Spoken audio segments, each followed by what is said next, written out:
Allsherjarþing Sameinuðu þjóðanna samþykkti árið 2012 að 21. mars skyldi vera alþjóðlegur dagur skóga.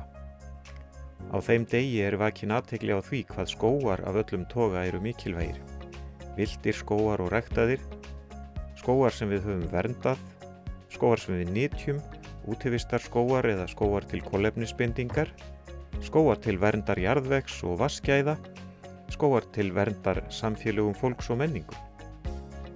Á alþjóðlegum degi skóga eru þjóðir heimsins hvattar til að ráðast í allskyns staðbundin og alþjóðleg verkefni í skógrækt og skógvernd. Árið 2021 þema þessa dags endurreist skóga, leið til bata og velsældar. Á Íslandi unnið að vernd og útbreiðslu birkiskóganna, en við vinnum líka að ræktun skóga til nytja og kolefnisbindingar, útivistar, skjóls og fleira.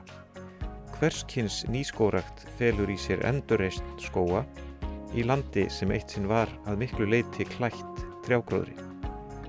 Að rækta skóg á landi þar sem skógi hefur verið eytt svar við svokallaðri Bonn-áskorun endurreist skóga sem Íslendingar eiga aðild að.